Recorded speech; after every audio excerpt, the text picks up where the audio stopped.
Gen Z அத்தனை பேருக்கு சொல்றேன் கேட்டுங்க. கொஞ்சம் ஆரம்பத்துல கஷ்டமா இருந்தா கூட கொஞ்சம் இந்த ஆன்மீக நூல்களை படிச்சு ஏதாவது ஒரு தெய்வத்தின் மீது ஸ்ரத்தையோடு கூடிய பக்தி வந்துருச்சுனாங்க, அதை எப்படியாவது கொஞ்சம் வரவழைச்சிருங்க.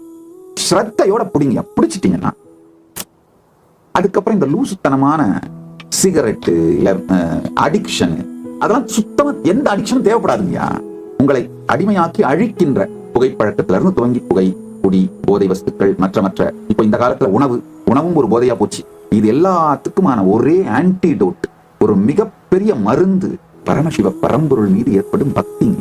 என் வாழ்க்கையில என் கேம்ஸ் என்ன தெரியுமாங்க, அந்த காலத்து வீடுகளில் இந்த சின்ன ஒரு டைனிங் டேபிள் இருக்கும், மரத்தால செஞ்சிருக்கும், வீட்டுக்கு நடுவில் இருக்கும். அது மேல தூக்கி உட்கார வச்சிருவாங்க. குழந்தைங்க அதுவே ரொம்ப உயரம், அதுல இருந்து இறங்க முடியாது.